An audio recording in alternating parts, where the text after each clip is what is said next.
días a todas las personas que nos acompañan el día de hoy en esta última charla del espacio en casa con Ajeco del año 2021. Ha sido para mí un placer acompañarles a lo largo de este año, todos los lunes y miércoles, poder brindarles estas informaciones tan importantes para que puedan seguir aprendiendo sobre sus derechos y otros temas relevantes para la etapa de la vejez. El día de hoy nos acompaña nuestra compañera Rita González, quien es trabajadora social de AGECO, y vamos a estar hablando de relaciones intergeneracionales, negociación y comunicación en la familia. Así que sin más, yo les dejo con Rita. Muchas gracias, Natalia. Buenos días a todas y a todos. Un gusto que nos estén acompañando el día de hoy. Voy a compartir pantalla. Bueno, entonces, de nuevo, el tema para hoy es relaciones intergeneracionales, ¿verdad? Específicamente lo que tiene que ver con negociación y comunicación en la familia. Para esta charla, entonces, vamos a abordar 6 temitas. El primero es el vínculo de este tema, ¿verdad? Con la década de envejecimiento saludable. Posteriormente vamos a ver qué es la familia, qué es la comunicación, qué es el conflicto, ¿verdad? ¿Qué es la negociación? Y finalmente, cuáles van a ser esas posibles estrategias para la negociación dentro de la familia. Las relaciones intergeneracionales, ¿verdad? Tienen un vínculo con la década de envejecimiento saludable, porque esta década es un espacio para reflexionar y actuar en torno a todo este proceso de envejecimiento y cómo es que en este momento, ¿verdad? Estamos viviendo más años. Entonces el siguiente reto es cómo vivimos de la mejor forma posible, ¿verdad? Cuando nos centramos en ver por qué es que estamos viviendo o en qué espacios estamos viviendo, ¿verdad? Nos damos cuenta que compartimos todos esos espacios con diferentes personas y que estas personas no necesariamente van a tener nuestras mismas edades, nuestras mismas características, ¿verdad? Tampoco los mismos gustos o afinidades. Entonces, ahí hay un primer vínculo entre ese proceso de envejecimiento, ¿verdad? Y las personas de diferentes generaciones. Después, este momento de la década, ¿verdad? Este espacio para trabajar nos hace pensar en de qué manera nos podemos desarrollar de forma libre y plena. Y eso no solamente va a tener un vínculo con las condiciones materiales, por ejemplo, que tengamos acceso a la salud, acceso a cuidados, ¿verdad? Que podamos tener acceso al empleo, espacios para poder desarrollarnos, ir a caminar, hacer ejercicio, sino que también tiene que ver con esas relaciones sociales, ¿verdad? Y esos espacios simbólicos, cómo compartimos con las personas, cómo entablamos vínculos, con quiénes estamos compartiendo nuestro tiempo, qué es lo que esas personas nos están aportando. Entonces, en este espacio, ¿verdad? De negociación y comunicación en la familia, lo que iremos a trabajar específicamente es, ok, con estas personas que comparto mi tiempo, ¿cuál es el vínculo y de qué forma es que me estoy relacionando con ellas y ellos? Ok, acá ustedes van a ver unas imágenes. En estas imágenes, entonces, lo que intentamos fue colocar los diferentes tipos de familia o diferentes tipos de agrupaciones. Primero, podemos darnos cuenta que de repente en estas imágenes hay personas con distintos rasgos, ¿verdad? Distintos colores de piel, pero también que van a estar agrupadas de forma diferente. Por ejemplo, tenemos una imagen, ¿verdad? Donde nos encontramos con personas adultas mayores, que podemos decir, sí, pueden ser hermanos y hermanas, o de repente pueden ser personas que conviven en un hogar de larga estancia, ¿verdad? Después también vemos otro tipo de familia donde están personas adultas mayores y sus nietos, ¿verdad? Que eso lo vimos con María el día lunes, ¿verdad? Esas relaciones de abuelazgo y cómo es que hay una interacción y una parte dirigida al cuidado, ¿verdad? Y también diversidad en las personas adultas mayores. Por ejemplo, en esa imagen donde están eh, abuelo y abuela con sus nietos y nietas, ¿verdad? La persona adulta mayor tiene una condición de discapacidad, ¿verdad? En la cual tampoco puede movilizar sus piernas. Después de esto también podemos ver una persona adulta mayor que su familia o la persona, o vamos a ver, o con quien comparte su tiempo es su mascota, que ahí también vemos como esta parte de hogares unipersonales, que también es bastante común. Después vemos familias extensas, ¿verdad? Donde tenemos como mamá, papá, que también conviven con sus padres, ¿verdad? Que resultan ser los abuelos de sus hijos e hijas. Y de repente también que los hijos e hijas van a estar en diferentes etapas, ¿verdad? Después, por acá, en el centro, vemos una familia, en este caso negra, ¿verdad? Donde está una persona adulta mayor que tiene que tiene un vínculo nuevo, ¿verdad? Con una mujer un poco más joven que tiene un hijo, ¿verdad? Y también esta persona adulta mayor tiene a su hija, ¿verdad? Con el esposo, ¿verdad? Y los hijos. Entonces ahí vemos como los vínculos varían. También desde lo tradicional, cómo es que personas adultas mayores también viven con sus hijos y nietos, y también cómo es que algunas personas adultas mayores viven, por ejemplo, con su persona cuidadora, que esa sería como la última imagen que veríamos al lado derecho, en la parte de abajo. Y todos estos, ¿verdad? También son familias y son diversas y tienen vínculos distintos, historias, etcétera. Entonces, bueno, después de hacer como esta breve lectura por esas imágenes, ¿verdad? Tenemos 3 puntos a tratar con lo de la familia. Primero, la parte de orígenes, ¿verdad? Donde de nuevo definiremos familia como un grupo de personas que se relacionan, ¿verdad? Que tienen un vínculo. Puede ser que vivan o no en el mismo lugar. Puede ser que ese vínculo sea legal, ¿verdad? O que sea sanguíneo, que tenga algún tipo de parentesco. Pero también podemos pensar en otros tipos de familia que vienen por elección y que yo también voy a compartir ese espacio con personas porque lo elijo a pesar de que no haya un vínculo legal, ¿verdad? O un vínculo sanguíneo. Después, en la parte de tipos, ¿verdad? Lo vimos en las imágenes anteriores. Tenemos familias unipersonales, donde nada más está una persona, ¿verdad? Viviendo con sus mascotas, etcétera. Tenemos familia extensa, donde están papás, mamás, abuelos, nietos, ¿verdad? Tenemos familias monoparentales, donde de repente mamá o papá se van a hacer cargo de sus hijos. También tenemos parejas sin hijos, ¿verdad? Y también tenemos grupos de personas adultas mayores que viven juntas. Entonces, en este caso, a nivel de contexto, también tenemos que preguntarnos varias cosas. ¿Por qué las personas no vamos a vivir únicamente aisladas, verdad? No vamos de repente a vivir nada más en un estado presente o en un momento específico, sino que es algo mucho más grande que eso. Las personas tenemos historias y tenemos cambios y tenemos formas de ver el mundo y tenemos también percepciones y tenemos formas de tomar decisiones, ¿verdad? Entonces, todo esto le va a dar un contexto a la familia. Por ejemplo, no es lo mismo que 2 personas que, por ejemplo, han tenido un nivel económico estable a lo largo de su vida, ¿verdad? Decidan casarse, ¿verdad? Y le den a sus hijos e hijas educación y tengan cierto acceso, ¿verdad? A vivienda, a servicios básicos, etcétera. Eso no sería lo mismo, ¿verdad? Que una persona eh, que de repente está en situación de pobreza, ¿verdad? Que ha tenido que hacer cierto tipo de trabajos en su vida para poder llegar a cierto nivel económico, que de repente no ha podido brindar la educación a sus hijos e hijas, ¿verdad? Y que está en esas desigualdades. No es lo mismo si yo tengo una relación armoniosa con mi pareja donde me ve como igual, así de repente tengo una relación violenta, ¿verdad? Entonces, todo eso nos pone a pensar, ok, ¿quién es mi familia? ¿Verdad? ¿Cómo es que nos hemos desenvuelto? ¿Qué nos hizo llegar a este punto? ¿Verdad? ¿Cómo tenemos estas relaciones sociales? Después, la parte de el lenguaje, ¿verdad?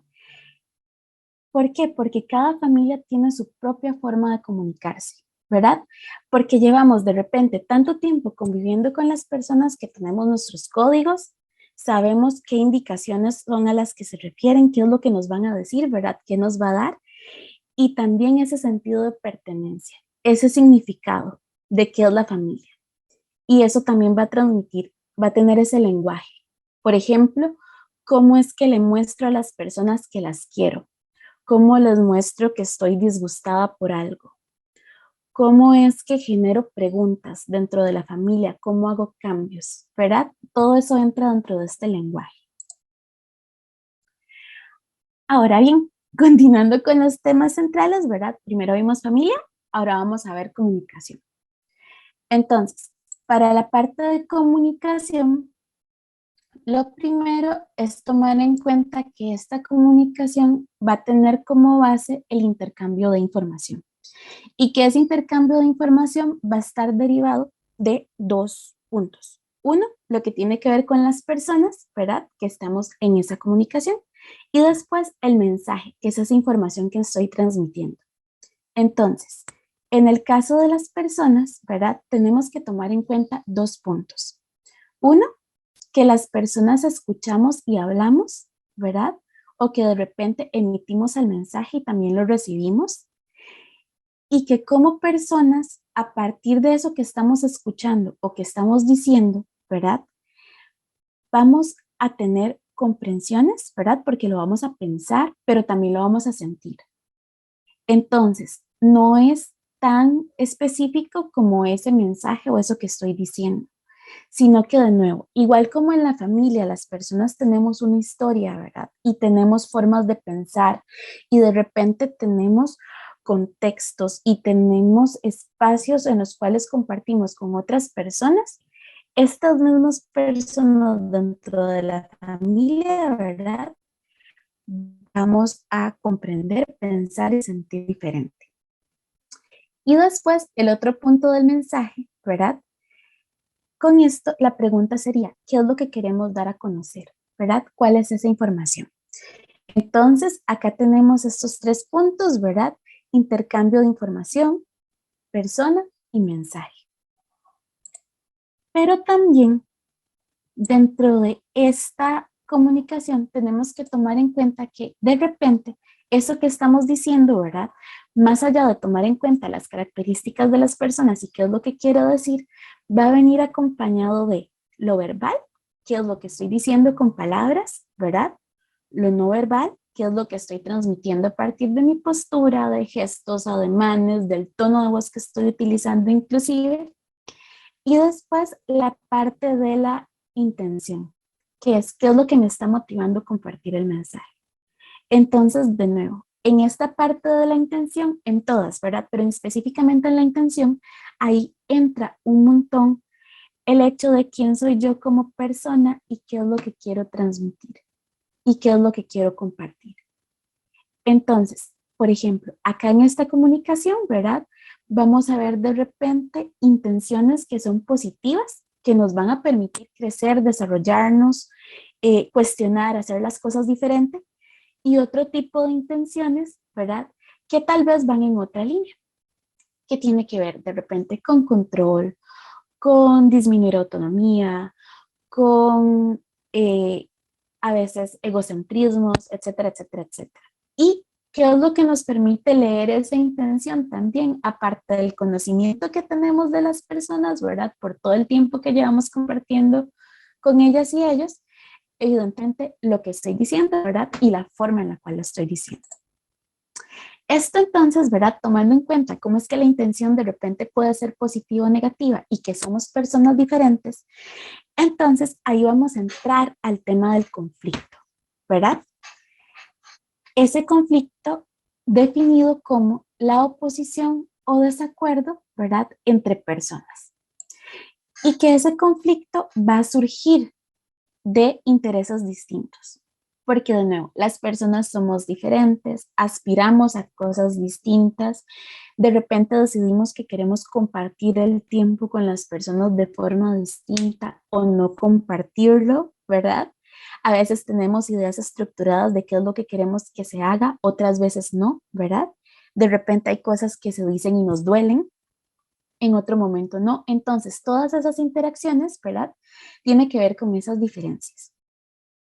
Y al mismo tiempo que ese conflicto se puede expresar de diferentes maneras, que eso de repente es lo que nos dice, ok, ¿cómo sé cuando hay un conflicto? ¿Verdad? Y eso sería por medio de la confrontación, ¿verdad? que es de repente alguien que diga como, no, yo no estoy de acuerdo, no quiero eso, por oposición, que es de repente dentro de la misma familia, ¿verdad? Ahí vamos a encontrar alianzas de personas, ¿verdad? De repente que si mamá dice esto, entonces los hijos directamente la apoyan, ¿verdad? Independientemente de lo que se diga. O si abuelo dijo tal cosa, entonces de una vez nieto va al lado contrario, por ejemplo. Entonces ahí vamos a encontrar ese tipo de alianzas. También se va a expresar por medio de molestias, ¿verdad? De repente que las personas ya dejamos de estar a gusto en el espacio por ese conflicto. También se puede expresar por medio de silencios, ¿verdad? Hay personas que por educación y por su forma de ser de repente no se sienten tan cómodas confrontando o expresando que algo les molesta, sino que de repente una llegó y dijo, ups, dije esto y ya la persona no volvió a aparecer por ahí. Y, por ejemplo, también puede expresarse por medio de gritos, ¿verdad? Que de repente este conflicto me enoje tanto que yo me desbordo y me comienzo a expresar de esta manera con el resto de personas, ¿verdad? Y así habrán otras formas. Y yo estoy segura que todas y todos ustedes tienen N cantidad de ejemplos, ¿verdad? De cómo es que esto opera de esa manera. Ok, también contarles, ¿verdad?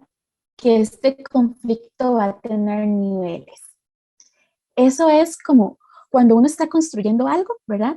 Que de repente la primera vez no se dio de tal manera y después se va haciendo más grande y más grande y más grande.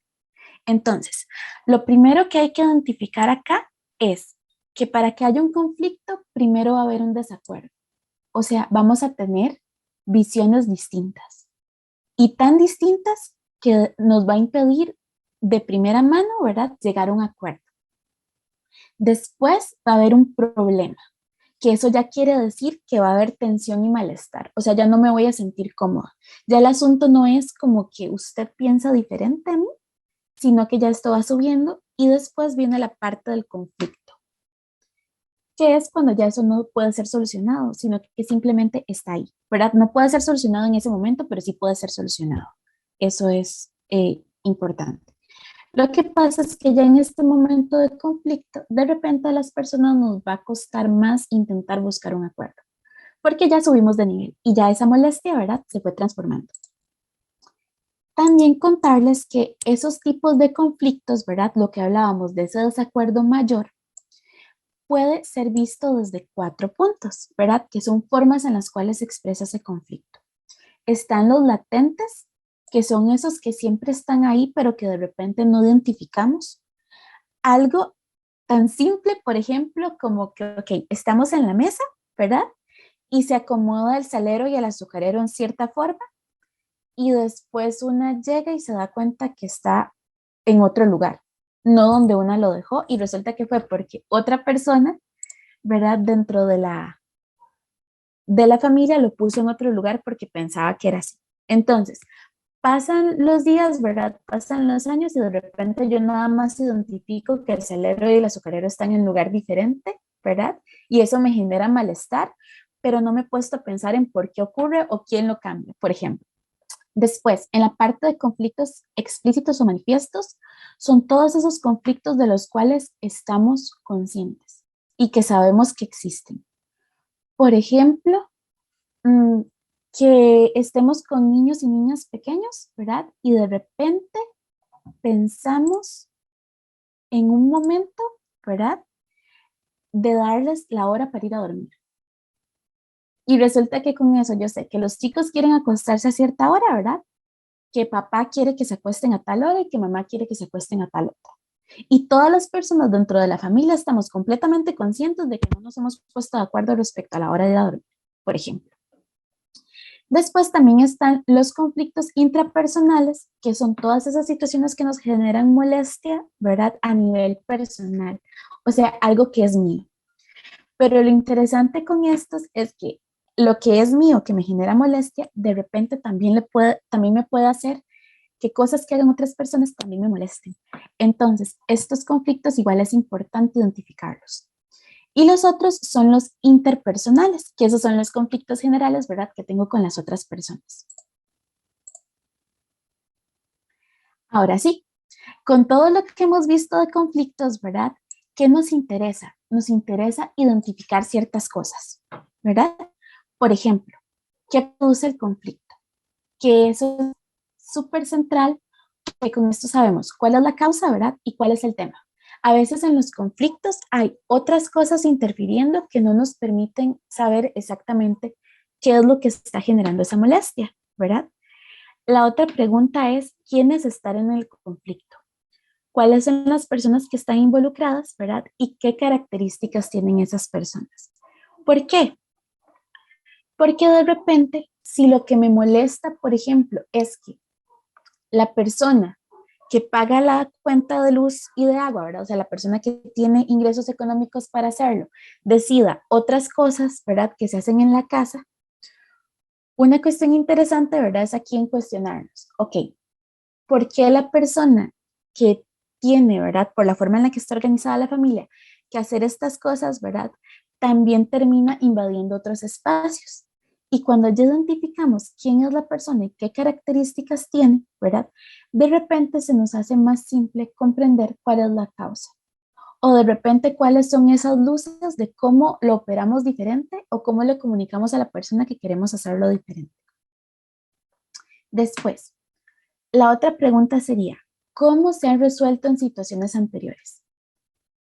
Y esto, central, ¿verdad? Si soy la persona que siempre cede, porque si siempre voy a ceder cuando hay un conflicto, en realidad no estoy arreglando el conflicto. Simplemente estoy permitiendo que la persona con la cual tengo esa diferencia, ¿verdad? Termine haciendo las cosas en la forma en la que lo cree. Y ahora que vamos a ver el tema de negociación, nos damos cuenta que esto es completamente opuesto a una negociación. Y esto nos pone en una desigualdad. Y también en algún momento, ¿verdad? Nos va a generar una gran molestia. Porque se va acumulando, ¿verdad? Y la otra pregunta respecto a cómo se han resuelto situaciones anteriores es, ¿quién o quiénes lo resuelven? Al final, ¿cuál es la persona, verdad, en la familia que intenta generar esa resolución? La otra pregunta es, ¿estoy en una situación que me vulnerabiliza? Eso es así de simple. Si ese conflicto, ¿verdad? Me hace sentir muy mal, pero ya de formas más allá de la molestia, ¿verdad? Sino algo en serio mal, que esté en contra de mi integridad o que me esté haciendo recibir violencia, eso también es muy importante identificarlo, porque la tranquilidad, ¿verdad? La dignidad y la autonomía no son negociables. Entonces, también es muy importante saber en qué punto, ¿verdad? Estamos del conflicto. Y si de repente algo que era muy pequeño en este momento me está haciendo sentir de esa manera o me está haciendo sentir de otras maneras. Doña Anita nos dice que podría ser que uno con la edad se vuelve más incómodo. Doña Anita, viera que eh, no, porque las personas, bueno, somos personas a lo largo de la vida, ¿verdad? Y tenemos nuestras características y tenemos nuestra forma de ser y tenemos la forma en la que nos relacionamos con las personas, ¿verdad? Entonces, de repente, eh, uno simplemente es, por ejemplo, si yo soy una persona que no me gusta que toquen mis cosas, ¿verdad? Si no tenerlas en el mismo lugar donde están todo el tiempo, de cuando yo sea adulta mayor tampoco me va a gustar que toquen mis cosas, ¿verdad? Porque tienen un orden y están en ese espacio. Entonces yo creo que no es tanto eso, tal vez el asunto es cómo es que yo me percibo o cómo es que de repente pensando en que por ser adulta mayor voy a incomodar más o voy a ser más incómodo y también cómo es que las personas de mi familia me perciben, ¿verdad? Que si de repente mamá hacía todo cuando estábamos jóvenes, ¿verdad? Y ahora que mamá es adulta mayor, entonces que no opine tanto o que no diga tantas cosas. Digamos, ese tipo de cosas que de repente es como una estrategia para aplacar el conflicto o esto, también nos puede dar como luces de verdaderamente qué es lo que está pasando. Si eso es un conflicto viejo, ¿verdad? Que está dándose de esta manera y que lo que cambió fue tal vez la forma en la que yo me veo y la forma en la que mi familia me ve, o si de repente es algo nuevo que hay que abordar. También doña Anita nos comparte que hay situaciones que siempre están ahí y uno reacciona hasta ahora con la edad. Eso también es cierto. De nuevo, ahí hay un cambio, ¿verdad? Y de repente hay cosas que en algún momento no nos parecen tan importantes y después resulta que sí. Y eso también es válido, es súper, súper válido. Porque, de nuevo, ahí entra la autonomía y ahí entra esas decisiones de cómo queremos vivir, ¿verdad? Y cómo queremos desarrollar nuestra vida y de qué forma queremos ser tratados o tratadas. Entonces, eso también es importante. Por ende, si en estos momentos ustedes sienten, ¿verdad?, que en alguna situación familiar no se sienten cómodos y creen que es por la edad que tienen o porque ya están mayores o algo así, no lo piensen de esa manera. Validen esos sentimientos, porque eso también es válido. Y una siempre tiene la opción de cambiar y también tiene la opción de tomar decisiones que nos hagan vivir mejor. Eso es importante. Y la última pregunta es si uno lo quiere solucionar, el conflicto, ¿verdad? Que esta en específico me parece fuerte porque ahí es donde uno se pregunta, ¿es necesario solucionar esto, ¿verdad? ¿Vale la pena solucionarlo? O ya sea que lo deje pasar o bien que yo decida cortar el vínculo o cortar el tipo de relación que tengo con esa persona. Entonces, todo esto nos hace pensar, ok, no solo en la relación con la familia, sino también en la relación con nosotras y nosotros. De repente hay conflictos que tengo con otras personas que yo prefiero como callar y guardármelos y esto, por ejemplo, me genera conflictos a nivel personal y me hace estar en malestar, ¿verdad? Entonces, de repente, esas son decisiones que a través de la autonomía de la información podemos ir tomando perfectamente. Ok, ahora pasamos del conflicto, ¿verdad?, a la parte de la negociación. En el conflicto, ¿verdad? Recuerdan que vimos que eran intereses diferentes, ¿verdad? Y también nos preguntábamos si éramos nosotras y nosotros los que siempre permanecíamos callados en esto. Ok, con la negociación, como les dije en aquel momento, es completamente lo opuesto, ¿verdad? ¿Por qué?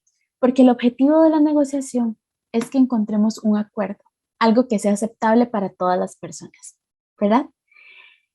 Eso, ¿qué es lo que quiere decir? Que para negociar tenemos que tener en claro los intereses, ¿verdad? De las personas que están ahí, qué nos motiva a negociar y también la autonomía. ¿Qué es lo que queremos decidir para esto?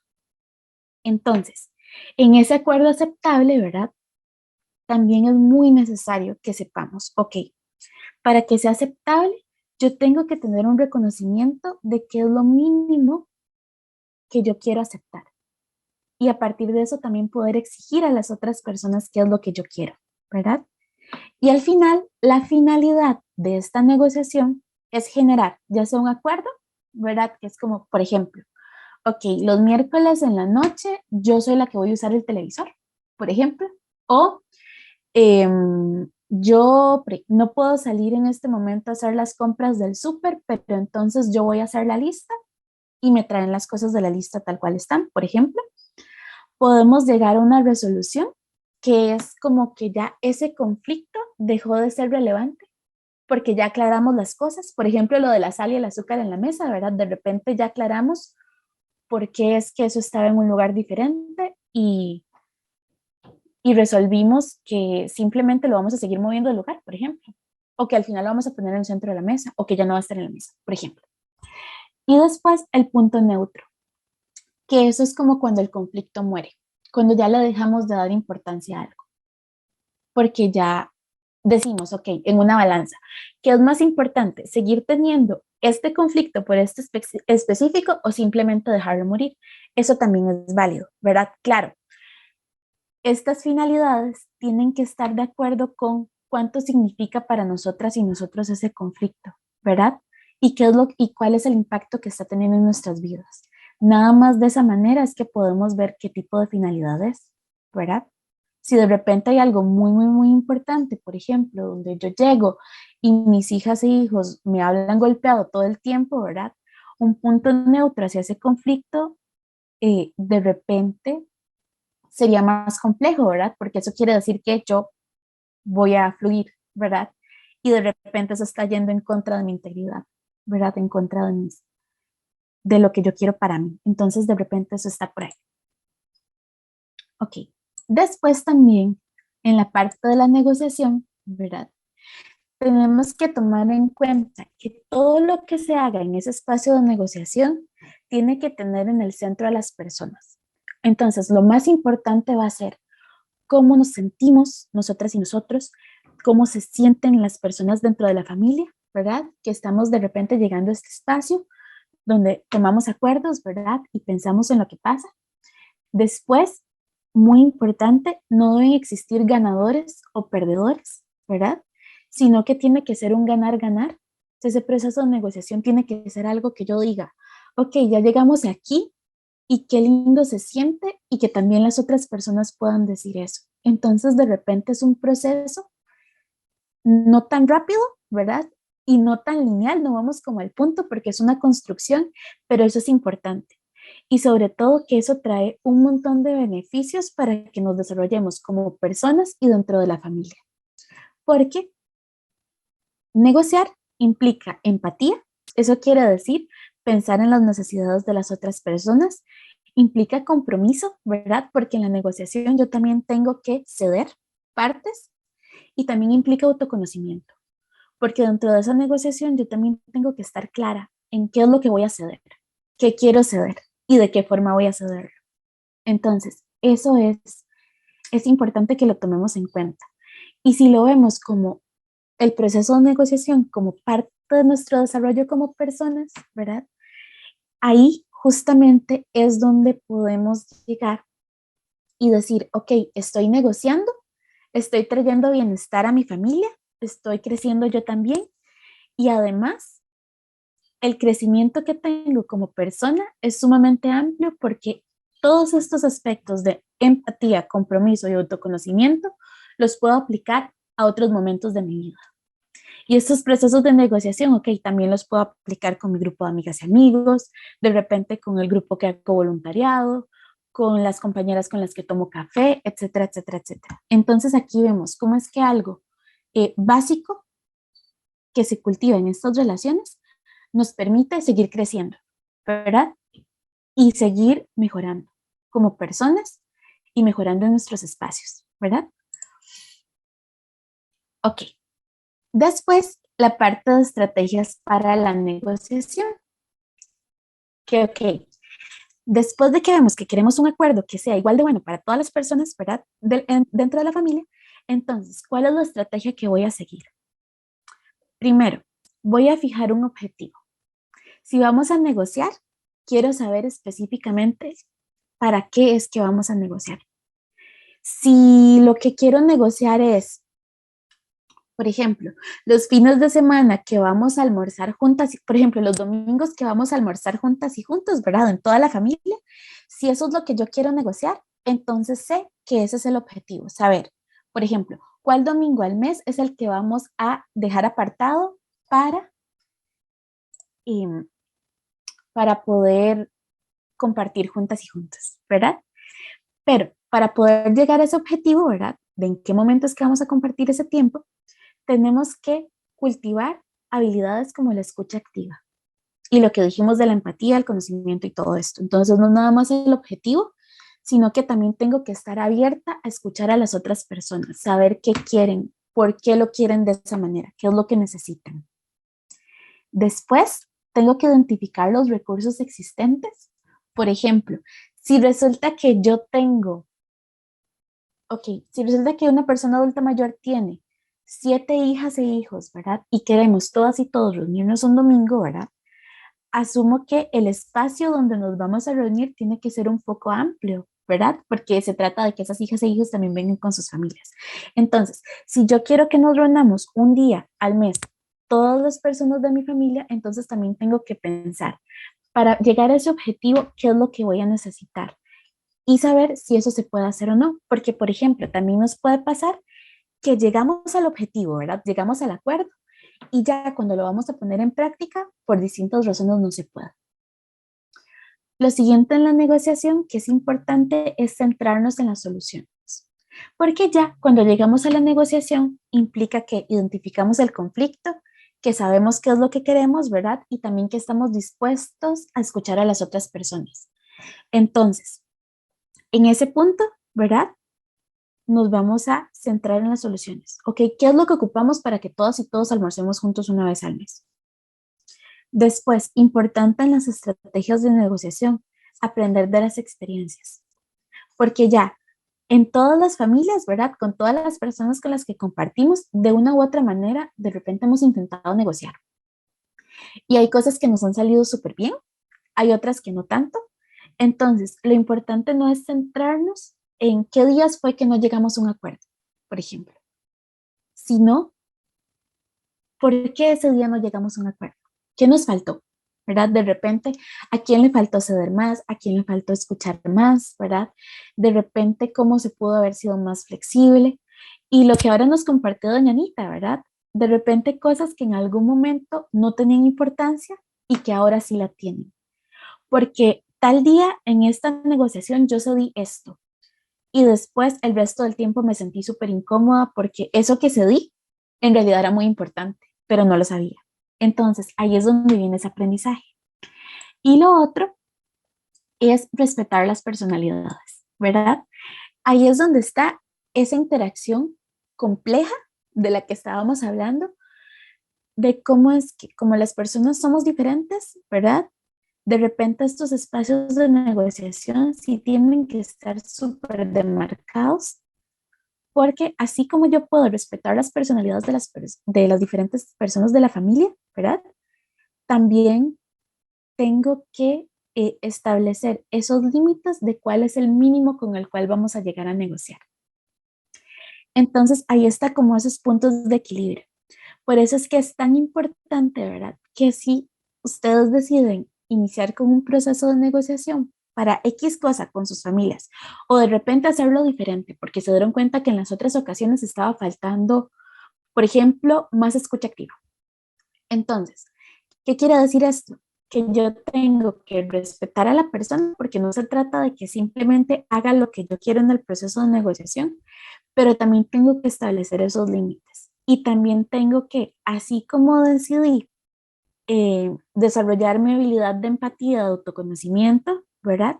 También tengo que promover el desarrollo de esas habilidades en las personas, porque si no, no vamos a estar en igualdad de condiciones, ¿verdad? Y tampoco vamos a poder negociar. Y, ok, finalmente, 4 tips, ¿verdad? Para las estrategias de negociación que generan ese apoyo familiar, ¿verdad? Más allá de lo que vimos en la pantalla anterior, ¿verdad? Sobre fijar el objetivo y todo esto. ¿Qué más para esa estrategia de negociación? Ya específicamente cuando tenemos un conflicto. Lo primero, enfrío mucho mejor.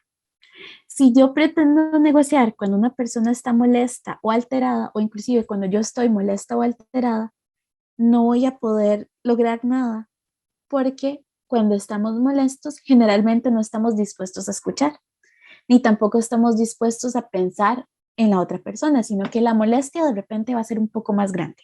Entonces, lo principal es, no vamos a intentar arreglar nada ni tocar nada mientras que las personas no estemos dispuestas a escuchar, porque eso va a ser desgastante y también va como a quemar el tema, porque lo estoy escuchando en un momento donde no estoy en un espacio para escuchar. Lo segundo, saber perdonar y pedir perdón. De nuevo, ¿verdad? Está como remarcada con asteriscos, la violencia, la tranquilidad y la integridad no se negocian, en el sentido de que no tengo que recibir violencia, ¿verdad? Ni nada que vaya en contra de mi integridad. Pero si hay otras cosas que no son tan profundas o que no son tan específicas, tengo que aprender esas dos cosas. Cómo voy a perdonar y también cómo disculparme. Porque así como yo merezco una disculpa, también las otras personas lo merecen. El otro tip, evitar descalificaciones, malas maneras o alzar la voz. ¿Por qué? Porque todos estos, si los vemos aquí, están en contra de la escucha activa, están en contra de la autonomía, ¿verdad? Y están en contra de ese ganar-ganar. Si yo voy a acceder a negociar y de repente la persona que tengo enfrente me está haciendo mala cara y dentro de todo lo que me está diciendo, sí, es que esto tenemos que negociarlo porque usted siempre hace esto y comienza toda la cuestión. Ok, en ese momento no estamos en la parte de negociación, ¿verdad? También a veces las personas necesitamos decir qué es lo que nos molesta y ocupamos verbalizarlo y eso está súper bien, pero no en el momento de la negociación. Puede ser que yo en algún momento, después de que ya ocurrió el desacuerdo, yo a la persona le pueda decir, mira, no me gustó que me dijeras A, B, C y D, ¿verdad? Y no estoy de acuerdo con esto, pero no en el momento de la negociación. Porque este momento de la negociación tenemos que ir como pensando en que, ok, vamos a construir y vamos a trascender del acuerdo. Y lo que nos vamos a fijar es en cómo lo vamos a solucionar, ¿verdad?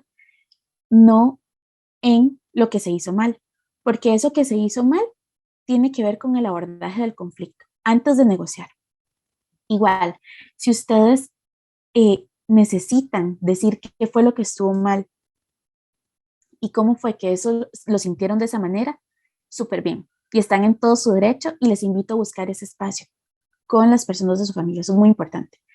Pero siempre dejando la negociación fuera de ese espacio para decir qué fue lo que nos dolió o qué fue lo que nos molestó. Y el último tip, ¿verdad? Es estar dispuesto a ceder y negociar. La disposición, muchas veces lo que yo quiera hacer, ¿verdad? Esa voluntad tiene un impacto súper positivo en ese proceso, ¿verdad? Y eso también nos permite conocernos más y nos permite entablar relaciones más sanas, ¿verdad?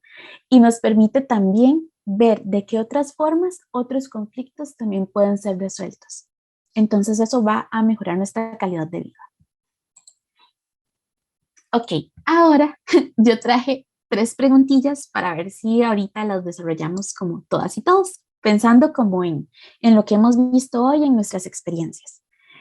Esa sería, si hemos negociado en algún momento de nuestra vida, ¿verdad? Si hemos negociado, ¿qué hemos aprendido de esa negociación? Y finalmente, ¿en qué situaciones nos gustaría negociar con nuestras familias? Por esta parte, esta sería como mi exposición.